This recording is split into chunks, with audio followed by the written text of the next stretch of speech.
여러분, 저희가 지난 한 5주 동안 기도에 대해 보았고요. 그리고 그 전주 한 10주에는 우리가 아시겠지만 창세기에 이 4명의 족장사 아브라함, 이삭, 그리고 야곱, 요셉에 대해서 하나님의 열심이라는 제목으로 보았습니다. 자, 여러분, 창세기를 좀 아십니까? 창세기를 제가 딱 알려드리면요. 창세기는 1장부터 50장까지 있습니다. 1장부터 50장까지 있는데 창세기를 두 개로 딱 나누면 1장부터 11장, 우리가 원역사라고 해서, 원역사라고 하면요, 전 인류의 역사입니다. 아직 이스라엘 민족의 역사가 시작되기 전에 아담부터 시작해서 노아를 거쳐서 바벨타워, 아직 언어가 나눠지기 전까지가 창세기 1장부터 11장이고, 11장에 이제 바벨타워 얘기로 언어가 갈라져서 전 세계로 사람들이 다 흩어집니다. 그러면 이제 민족들이 다 생기는 거예요. 그러면 그 여러 흩어진 민족 중에서 한 민족을 하나님이 택하시는데, 그게 이제 창세기 12장부터의 내용이어서 창세기 1장부터 11장을 우리가 원역사, 그리고 12장부터 50장을 우리가 족장사라고 부릅니다.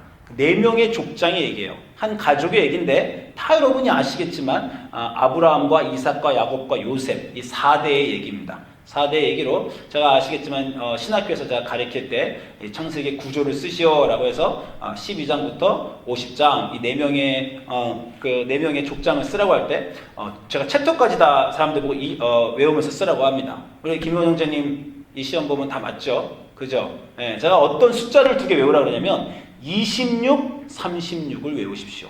네, 26, 36을 외우면 나름대로 머리에 이게 좀 기준이 서요. 12부터 26장 전인 25장까지가 아브라함입니다. 길죠? 그러고 나면 26장 딱 한 장이 이삭이에요. 그럼 이삭 다음에 27장부터 36장 전인 35장까지가 야곱입니다. 그러고 나면 36장에 에서에 대해서 잠깐 나오고, 그 다음에 37장부터 50장까지가 요셉이에요. 그러니까 여러분, 성경을 좀 아시는 분들은 이 4명의 그 증조부와 할아버지와 아버지와 아들, 아브라함과 이삭과 야곱과 요셉을 다 아시는데, 챕터까지는 잘 모르시니까 제가 그 26, 36을 외우면 중간에 26장 이상, 36장 에서를 빼면 아브라함, 야곱, 요셉 이렇게 나눠진다, 이렇게 제가 신학교에서 이렇게 가르치곤 했습니다. 그래서 제가 뭐 틀렸어요? 우리 사모님 고개를 절레절레 흔드는 게 뭐가 틀렸다는, 고개 흔드시면 이제 긴장합니다. 그래서 제가 어쨌건 아브라함, 이삭, 야곱, 요셉을 하는데, 자, 그 아시겠지만 이 야곱의 이름이 이스라엘로 바뀌어요. 그리고 이 야곱이 12아들이 있는 바람에 그 12아들이 한 명의 그 족속의 족장이 되어 이스라엘 12부족이라고 합니다. 여러분이 성경을 조금 더 아시는 분은 이 야곱의 12명의 아들의 이름도 아실 거예요. 여기 다 아시죠? 야곱이 삼촌 라반네 갔다가 라헬을 사랑했는데 라헬을 안 주고 레아를 주는 바람에 레아랑 결혼해서 레아 밑에 자식이 4명, 그리고 또 라헬이 그걸 셈내가지고 라헬이 자기 하녀를 주죠. 그래서 그 밀가 밑에 다시 2명. 그 다음에 다시 또 레아의 하녀 밑에 2명, 그리고 결국 맨 마지막에 자기가 사랑하는 여자인 라헬에게서 2명의 아들을 낳아서 12명의 아들을 총 낳게 되는 그런 내용이죠. 여러분 웬만큼 아실 겁니다. 그리고 다 아시듯이 라헬, 사랑하는 레이첼, 라헬의 자녀가 바로 요셉과 베냐민이에요. 그래서 요셉과 베냐민을 그 야곱이 특별히 사랑했습니다. 편애를 했죠.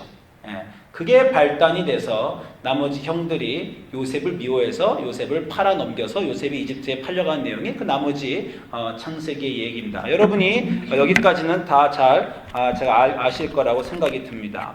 자, 그런데 이 구조를 보시면 제가 약간의 차이점은 좀 났는데, 자, 37장부터 50장까지가 마지막 요셉의 얘기인데, 제가 가로치고 38장을 빨간색으로 했어요. 그렇죠?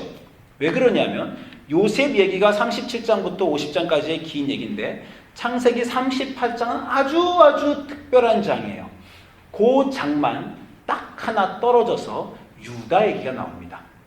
유다는 누구냐면, 여러분 저 그림에서 보시면 아시지만 야곱의 레아의 아들로 야곱의 넷째 아들입니다. 야곱의 넷째 아들로 요셉이 11번째 아들이면 야곱의 넷째 아들 유다가 있는데, 나중에 이 유다의 자손에서 다윗이 나옵니다. 그리고 다윗 자손에서 예수님이 나오셔서 사실은 여러분 예수님의 족보를 보면 이 유다가 요셉이 아니라 유다가 있죠. 그 여러분이 요즘에 말하는 유대인, 영어로 Jewish. 그 말은요. 나중에 이제 이스라엘 나라가 반으로 나뉠 때 북이스라엘과 남유다로 나눠서 남유다가 더 오래 살아남아서 사람들이 그 나라를 기억하여 옛날에 한국 사람들이 고려를 기억해서 한국을 코리아라 그런 것처럼 유다를 기억해서 유다 왕국을 기억해서 거기서 유대인, 주이시가 나왔어요. 그래서 오늘날 우리가 유대인이라고 하는 사람은 다 유다의 자손에서 나온 그런 거라고 우리가 볼 수 있습니다. 근데 이 유다에 대해서 오늘은 보려고 해요. 창세기 38장 유다 얘기를 오늘 보는 것이 우리의 내용의 핵심입니다. 자, 유다 얘기를 처음 시작하는 38장 1절은 이렇게 시작합니다. 그 후에 유다가 자기 형제들로부터 떠나 내려가서 아둘람 사람 히라와 가까이 하니라. 자, 이런 내용이 지금 이 38장 1절부터 나옵니다. 그 후에 유다가 집을 떠났어요. 그 후라는 건 뭐의 후일까요? 라고 저희가 물어보면 바로 37장 마지막 구절을 봅니다. 무슨 일이었어요? 37장 요셉 얘기 첫 번째는 요셉이 편애를 받다가 형들이 팔아나오는 얘기입니다. 여러분 아시겠지만 37장에서 형들이 요셉을 팔아넘겨요. 팔아넘기는 그 마지막 장면 37장을 보겠습니다. 오늘 본 구절입니다. 37장 33절에서 형들이 요셉을 팔아넘기고 그 다음에 이 양의 염소의 피를 묻혀서 요셉의 옷에 묻힌 다음에 아버지 야곱에게 가져갑니다. 그랬더니 37장 33절에 야곱이 아버지가 그것을 보고 이르되 내 아들의 옷이라 악한 짐승이 그를 잡아먹었도다. 요셉이 분명 찢겼도다 하고 자기 옷을 찢고 굵은 배로 허리를 묶고 오래도록 그의 아들을 위해 애통하니 그의 모든 자녀가 야곱의 모든 아들들과 딸들이 위로하되 야곱이 그 위로를 받지 아니하여 이르되 내가 슬퍼하며 무덤으로 내려가 내 아들에게로 가리라 하고 그의 아버지가 그를 위하여 울었더라. 이런 장면이 37장 마지막 장면입니다. 자, 요셉의 형들이 요셉을 팔아넘겼어요. 왜 넘겼습니까? 질투와 시기에서 그랬죠. 왜 질투와 시기를 했냐면 그 아버지 야곱이 요셉만 사랑해서 그렇습니다. 그 말은요, 야곱의 나머지 아들들도 아버지를 사랑했고 아버지의 사랑을 받고 싶었어요. 근데 아버지의 사랑을 받지 못하고 그 사랑이 한 아들에게 집중되자 그 아들을 팔아넘긴 겁니다. 질투의 눈이 멀어 형제를 팔 수는 있었지만 형제는 미워했지만 그 아버지는 참 사랑했던 아들들이에요. 왜냐하면 그 아버지를 사랑했고 그 아버지의 사랑을 갈구했으니까 나머지 형제를 팔아넘긴 겁니다. 그런데 이제 그 아들이 죽은 것을 알고 죽었다고 생각하고 야곱이 심히 슬퍼하자 그 아들들이 드디어 알게 된 겁니다. 무슨 짓을 자기들이 한 것인지. 그냥 배다른 형제 하나를 팔아먹은 게 아니라 자기 아버지 마음에 대못을 박았구나. 그 아버지가 슬피 울며 내가 무덤으로 흰머리로 가리라 하고 통곡하고 위로하는 것을 보자 그 아들들이 드디어 자기가 아버지에게 얼마나 큰 일을 행했는가 그것들을 알게 되는 바로 그 순간입니다. 여러분 성경에서요 죄는 한 사람에게만 짓는 겁니다. 누구에게요? 한 사람이 아니라 한 분에게 하나님에게만 짓는 거예요. 다윗이 밧세바에게 죄를 범하고 우라야 죽였을 때도 시편에 보면 내가 주님께만 죄를 지었습니다. 그렇게 말합니다. 무슨 얘기냐면 하나님이 우리의 창조자시고 우리의 아버지신데 우리가 내 옆에 있는 사람에게 잘못하면 설사 내가 그 사람에게 잘못했더라도 여러분 자녀들이 형제 자매에게 잘못하면 누가 제일 마음이 아픕니까? 당하는 자매보다 당하는 형제보다 보고 있는 부모 마음이 더 아파요. 그죠? 그래서 우리가 옆에 있는 사람에게 잘못하면 세상 사람들은 우리가 그 사람에게 죄를 지었다고 생각하지만 기독교인들은 단 한 분에게 늘 죄를 짓는 겁니다. 하나님 아버지에게 죄를 짓는 거예요. 우리의 모든 죄는 단 한 분에게 짓는 겁니다. 하나님 아버지에게 짓는 거예요. 그 형들이 드디어 자기들이 자기 아버지 야곱에게 죄를 지었음을 알게 됐어요. 아마 요셉을 죽인 거에 대해서는 후회가 없었을 수도 있습니다. 그 못된 놈. 그 사랑을 독차지하는 놈, 그 잘난 척하는 놈, 그냥 팔아넘긴 것. 자, 그에게선 그렇게 생각할 수 있었지만 우리가 아버지에게 몹쓸 짓을 했구나 이 생각을 하게 되었어요. 그리고 나서 서로 매일매일 얼굴을 보면서 껄끄러웠을 겁니다. 같이 죄를 공모한 사람들끼리 매일매일 보는 것은 힘들었을 거예요.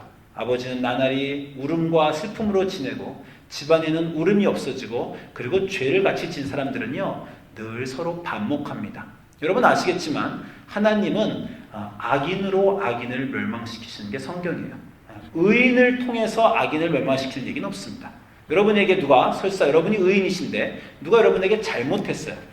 그러면요 절대 걱정하지 마시고 원수를 갚으려고도 하지 마십시오. 여러분이 의인이면 여러분이 원수를 갚게 하나님 내쁘시 않으십니다. 여러분 손에 피를 안 묻히세요. 다른 악인을 통해서 그 사람을 벌 주십니다. 악인끼리 모여있으면요 서로 다투고 서로 잡아먹어요. 서로 같은 편이어서 같은 일을 했더라도 서로 반목하게 되어 있습니다. 이 형제들이 반목하기 시작했어요. 서로 간에 아픈 기억을 묻고 서로 미워하고 이 가정이 broken family가 됐습니다. 깨진 가정이 됐죠. 그래서 이 오늘 성경 구절인 38장의 1절에 뭐라 그럽니까? 그 후가 뭐예요? 자기들끼리 나쁜 일을 한 후에 그 후에 이 유다가 그 집을 떠나는 겁니다. 그 집을 떠나서 그 밑에 집으로 유다가 내려가죠. 그 밑에 집으로 내려가서 이제 유다 38장에 그 유명한 얘기들이 나오는데 이 38장의 얘기 여러분이 좀 아십니까? 유다의 얘기? 어떤 얘기가 있냐면 유다가 이제 내려가서 결혼을 해서 아들을 낳았어요. 첫째 아들을 낳아서 엘이라는 그 아들을 유다가 낳았고요. 그 다음에 다시 두 번째 아들인 오난을 낳았고요. 세 번째 아들은 셀라를 낳았습니다. 셀라를 낳은 다음에 첫 번째 아들 엘에게 며느리를 찾아주었는데 그 유명한 다말을 찾아주었어요. 근데 이제 어떻게 됐냐면 엘이 죽었습니다. 그러니까 옛날 법에 의해서 큰 아들이 죽으는데 아들이 없으면 둘째 아들이 형수와 결혼하게 돼 있어요. 그래서 아들을 낳아서 그 아들이 그 첫째 아들의 이름을 이어받게 되는 겁니다. 근데 여러분 다 아시지만 아주 이상한 얘기가 하나 나옵니다. 여러분 다행히 여기 지금 애들이 하나도 없어요. 그러니까 제가 말씀을 드리면 오난이 이 형수인 다말과 관계를 가질 때 자기 정자를 주면 그 형수가 형의 아들을 갖게 되는데 형의 아들을 안 주려고 그래서 땅에다가 설정을 합니다. 그게 악하여 그 형에게 책임지지 않는 것을 악하여 오난도 또 죽습니다. 그래서 유다가 자기 큰아들 엘하고 오난이 죽자 셋째 아들인 셀라도 원래 다말에게 줘야 되는데 안 줍니다. 꼭 또 셀라도 죽을까 봐요. 세월이 지나가요. 마땅히 그 당시에 풍습으로 주어야 되는데 주지 않으니까 이제 여러분 아는 시대로 그 유명한 다말이 몰래 얼굴을 가리고 유다가 간 곳에 있어요. 유다가 그 여자가 창녀라고 생각해서 자기 며느리인 다말과 관계를 가지게 됩니다. 그래서 다말이 아기를 낳아 그 아기가 태어나게 되는 그 유명한 유다 가정의 얘기가 있죠. 한 가지 놀라운 것은 그 아기 유다가 다말에서 난 아기가 예수님 족보에 있습니다. 마태복음 1장 보시면 아브라함이 이삭을 낳고 이삭은 야곱을 낳고 야곱은 유다와 그 형제들을 낳고 유다는 다말에게서 베레스를 낳았다. 이게 예수님 족보예요. 그래서 예수님 족보에 4명의 여자 이름이 나오는데 그 중에 첫 번째로 나오는 이름이 바로 다말입니다. 그 유명한 시아버지와 며느리와의 관계죠. 저 이거 읽으면서 전 이런 생각했어요. 이 뭐야 이거? 콩가루 집안이네? 그런 생각이 확 드는 겁니다. 이게 도대체 뭡니까? 며느리가 아들이 죽고 시아버지와 며느리가 관계를 가지고 그러고 나서 애가 태어났어요. 예수님 족보에 그 일이 있다는 것도 더 놀랍습니다. 브로큰 패밀리예요. 근데 여러분 성경에 브로큰 패밀리가 아닌 가정이 있습니까? 성경은요 제가 또 이렇게 말하자면 정말 콩가루 집안의 모음체예요. 모음체. 다 깨진 가정들의 역사서가 성경입니다. 생각해보세요. 단 한 가정이라도 성경에 온전히 올바로 사랑이 넘치고 형제자매가 우애가 넘치고 아버지 어머니가 사랑하고 아들을 사랑하는 그 가족 얘기가 있어요? 가장 최초의 관계부터 남편이 아내가 남편을 유혹하고 남편이 아내에게 책임을 지지 않고 모함하고 그 다음에 형제끼리 서로 죽이고 남편이 아내가 여동생이라고 거짓말을 하고 그 다음에 아들이 아버지를 속이고 형제가 형제를 속이고 엄마와 아들이 짜고 아버지를 속이고 삼촌이 조카를 속이고 더 할까요? 무수하죠. 형제가 형제를 팔아먹고 강간하고 이런 깨진 가정들의 얘기가 몽땅 다 깨진 가정들에게 집합체가 성경이라니. 여러분 놀랍지 않습니까? 혹시 여러분 깨진 가정에서 나오셨나요? 부모님이 깨지셨습니까? 깨진 가정을 생각하세요? 걱정하지 마세요. 성경도 전부 다 깨진 가정들의 얘기입니다. 몽땅 다 깨졌어요. 그건 사실 깨진 가정들의 얘기만 아니죠. 성경은 깨진 인류에 대한 얘기입니다. 최초의 인간이 하나님으로부터 죄를 범하고 하나님으로부터 떨어져 나간 순간부터 우리의 인생은 깨졌어요. 그걸 인정하지 못하고 자기 힘과 노력으로 어떻게든지 나는 내 힘과 내 노력으로 평화로운 가정을 꾸려보리라 우리는 애쓰고 힘쓰는데요. 여러분 어느 가정도 상처가 없는 가정이 없습니다. 겉으로 멀쩡해 보여도 애들의 마음속에 부모의 마음속에 멍이 들지 않은 그런 가정이 없어요. 그런 가정들 투성이가 몽땅 이 세상에서 사는 그 깨진 가정들의 얘기, 깨진 가정들이 살아나는 얘기가 바로 이 성경의 얘기들입니다. 그렇게 유다가 깨진 가정을 경험했어요. 우리가 쉽게 읽었지만 세 아들이 있었는데 그 세 아들이 있는 아버지 중에 아버지가 2명의 아들을 잃어버렸어요. 여러분 얼마나 큰 상처입니까? 여러분 주변에 아는 친구분들 중에 자식 잃어버린 분 있어요? 굉장히 드물지만 가끔 있죠. 1명 잃어버렸죠. 그 다음부터 머리가 다 하얗게 새고 슬픔으로 지내는 걸 보셨을 겁니다. 그 2명을 잃어버렸어요. 거의 없죠 여러분 주변에. 2명을 잃어버린 슬픔에 그리고 그 와중에 며느리와 관계를 가진 가족사의 바닥까지 내려간 그런 유다의 얘기가 유다 38장입니다. 그리고 나면 39장으로 돌아와요. 요셉 얘기로 돌아옵니다. 그리고 여러분이 다 아는 요셉의 고통을 통해서 요셉이 그 감옥 생활을 통해서 국무총리가 되죠. 그리고 그 국무총리가 된 요셉에 있는 곳에서 드디어 야곱이 가뭄 속에서 그 12아들을 보냅니다. 그 12아들을 보내는 그곳에서 유다가 엄청난 일을 해내는 것이 오늘의 그 내용이에요. 제가 이 얘기를 볼 때 제 성경에서 제가 본 얘기 중에 제일 좋아하는 구절 중에 하나입니다. 여러분 창세기 44장 18절부터 34절 보겠습니다. 여러분 성경을 펴보세요. 창세기 44장 18절부터 34절이에요. 이 형들이 요셉에게 그 곡식을 사러 오자 요셉이 이제 뿔이 났죠. 뿔이 나가지고 형들을 감옥에 가두기도 하고 한 명을 냅두기도 하고 다시 돌려보내기도 하면서 요셉이 한 가지를 형들에게 요구합니다. 뭘 요구하냐면 내 친어머니가 낳은 내 친동생 베냐민을 나에게 데려다 다오. 그걸 요구합니다. 그래서 형들 다시 돌려보내죠. 근데 야곱이 이 베냐민을 안 돌려보내려고 해요. 야곱이 베냐민을 안 돌려보내려고 하는데 유다가 아버지 야곱을 설득해서 베냐민을 데리고 왔습니다. 그래서 베냐민을 데리고 요셉에게 보인 다음에 돌아가는 길에 베냐민의 자루에서 은컵이 나오는 바람에 이제 요셉이 계획한 대로 다 너희들은 가도 좋은데 베냐민은 내 친동생은 이제 친동생을 말하지 않지만 베냐민은 여기 있게 해라 라고 하는 그 아주 긴장이 하이라이트로 고조되는 그러한 장면이에요. 그러한 장면에 유다가 이제 얘기를 시작합니다. 유다가 얘기를 시작한 장면이 44장 18절을 같이 보겠습니다. 저는 여기 볼 때마다요, 여러 번 볼 때마다 눈물이 나옵니다. 자, 유다가 44장 18절에 여러분 성경 보겠습니다. 유다가 그에게 가까이 가서 요셉에게 가까이 가서 이르되 내 주여 청컨대 종으로 내 주의 귀에 한 말씀을 고하게 하소서. 주의 종으로 노하지 마옵소서. 주는 바로와 같으심이니이다. 이전에 내 주께서 종들에게 물으시되 너희는 아비가 있느냐 아우가 있느냐 하시기로 우리가 내 주께 고하되 우리에게 아비가 있으니 노인이요 또 그 노년에 얻은 아들 소년이 있으므로 그의 형은 죽고 요셉을 얘기하는 거죠. 그의 형은 죽고 그 어미에 끼친 것은 그뿐이므로 그 아비가 그를 사랑하니다 하였더니. 자, 유다의 얘기를 보면요 이 가족의 지금 현재사가 나오는데요 이 아버지 야곱은요 정신을 못 차립니다. 자기가 요셉을 특별히 사랑해서 형들이 미워해서 요셉을 팔아본 것도 모자라서요. 요셉이 죽으니까 이제는 또 베냐민만 사랑해요. 베냐민만 사랑해. 이 가족의 깨진 문제는요. 여전히 회복되지 못했습니다. 유다의 불만도 자기와 자기 형제들을 사랑해주지 않고 야곱과 죽은 요셉과 베냐민만 사랑해주는 그 아버지의 문제는요. 해결되지 않았어요. 그런데 유다는 계속 말합니다. 21절에 주께서 또 종들에게 이르시되 그를 내게로 데리고 와서 나로 그를 목도하라 하시기로 우리가 내 주께 말씀하기를 그 아이는 아비를 떠나지 못할지니 떠나면 아비가 죽겠나이다.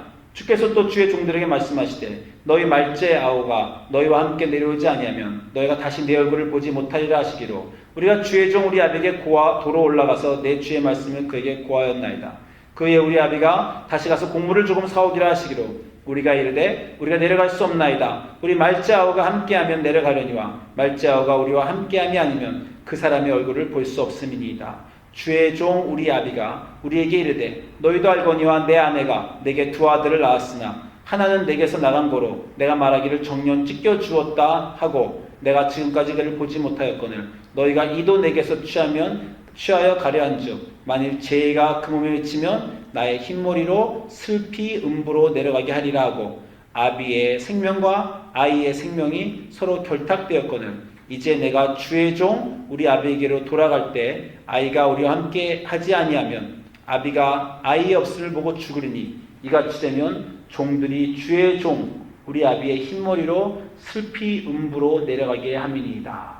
주의 종이 내 아비에게 아이를 담보하기를 내가 이를 아버지께 데리고 돌아오지 아니하면 영영이 주께 아버지께 죄를 지으리라 하였사오니 청컨대 주의 종으로 아이를 대신하여 있어서 주의 종이 되게 하시고 아이는 형제와 함께 도로 올려보내소서. 내가 어찌 아이와 함께하지 아니하고 내 아비에게 올라갈 수 있으리까 두렵건대 죄가 내 아비에게 미침을 보리이다.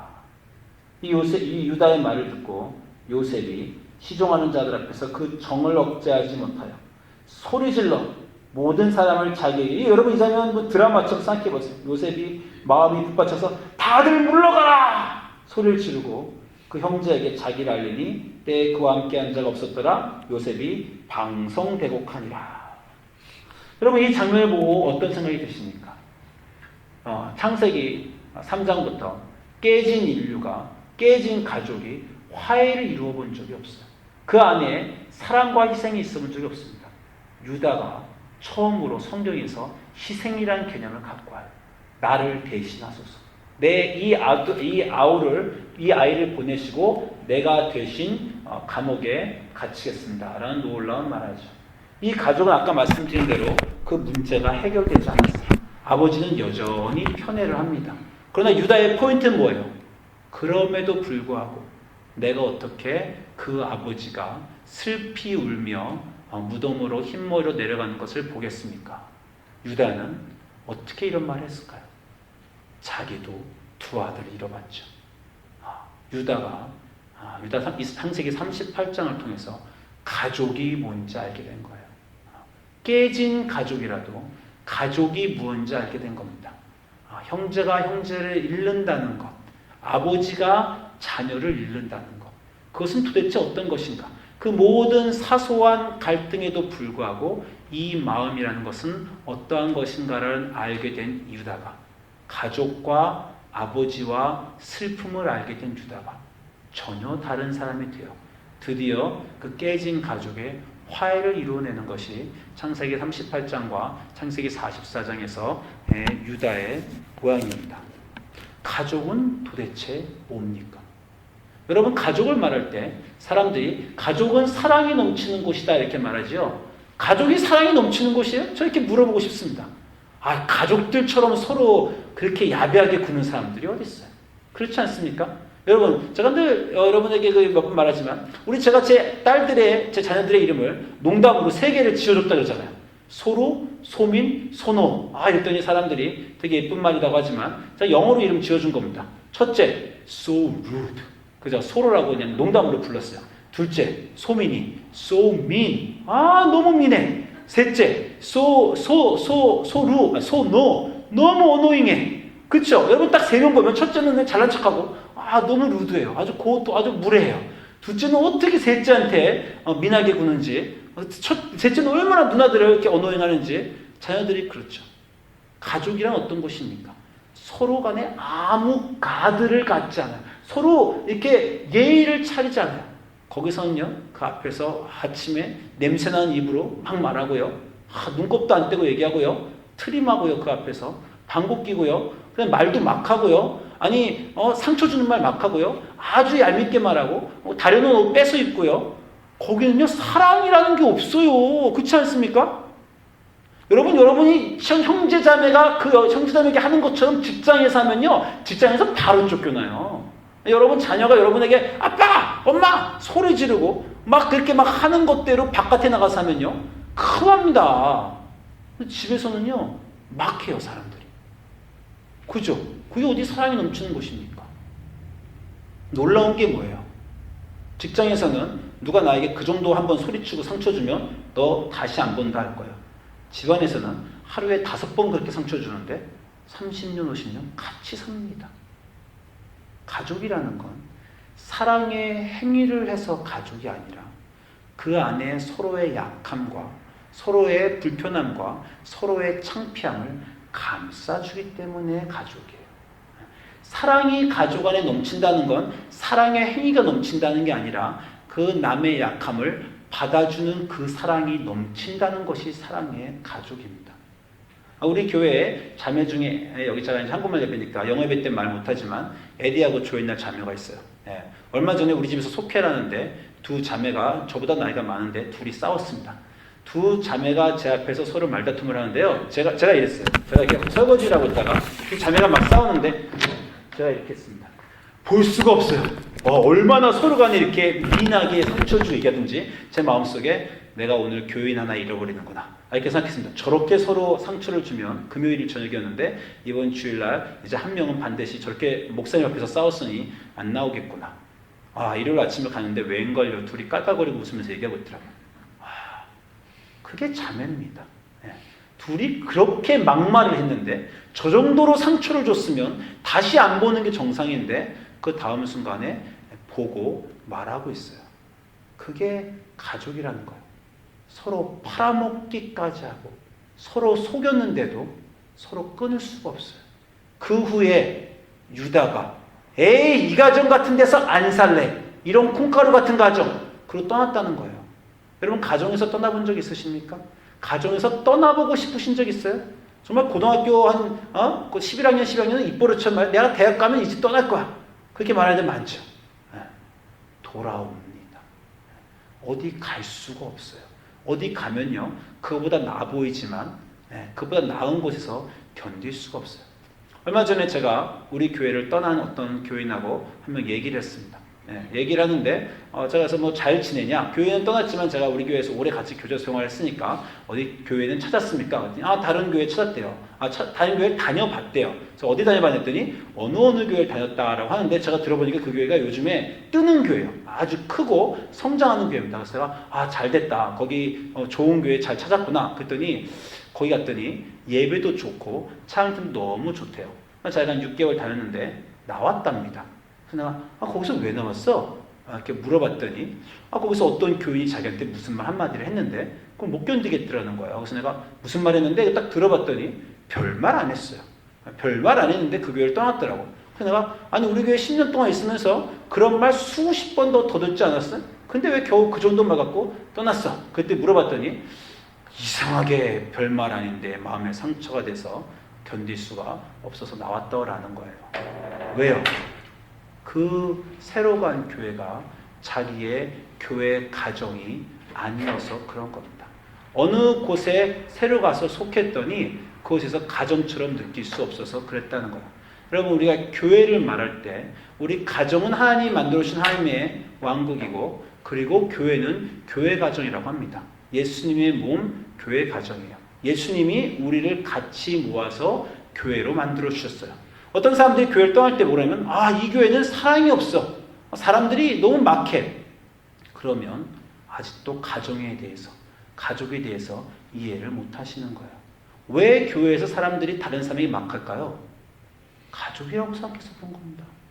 여러분 제 둘째 딸을 아시지만 제 둘째 딸은요 모든 우리 집사람의 친구들과 제 친구들이 천사라고 부르는 애예요.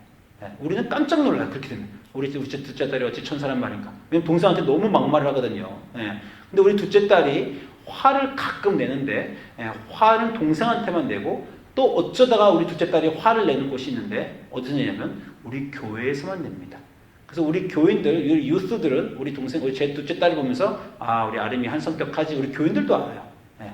그리고 우리 가정도 알아요. 그 외에 전 세계가 모릅니다.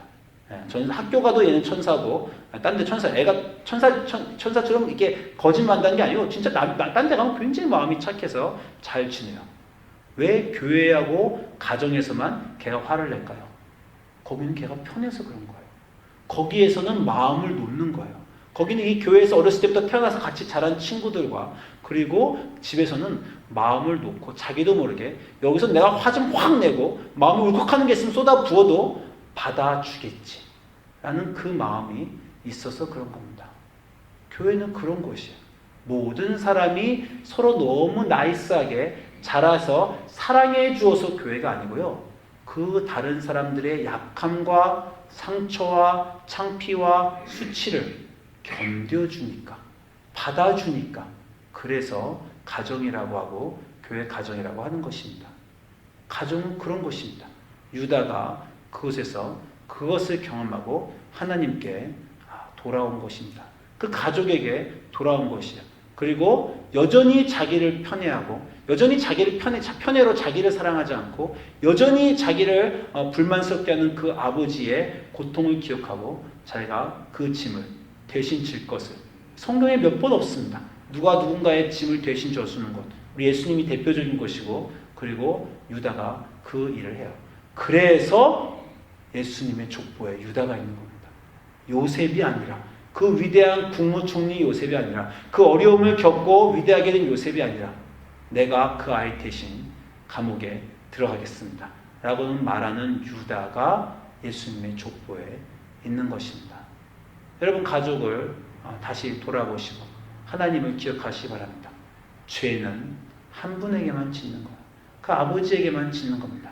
우리 하나님 아버지를 생각하시면 우리가 비록 이 깨진 가정과 깨진 형제자매와 깨진 이웃들과 살지라도 이 깨진 세상에서 여전히 이 깨진 가정을 위해서 열심히 이 깨진 가정을 하나로 만드시려고 노력하시는 그 하나님의 사랑과 그 하나님의 자녀들을 위해서 교회를 가정으로 만들어주신 교회의 몸인 그리스도를 생각하시며 참 가정을 이루시는 주님의 사람들 되시기를 주님의 이름으로 축원드립니다.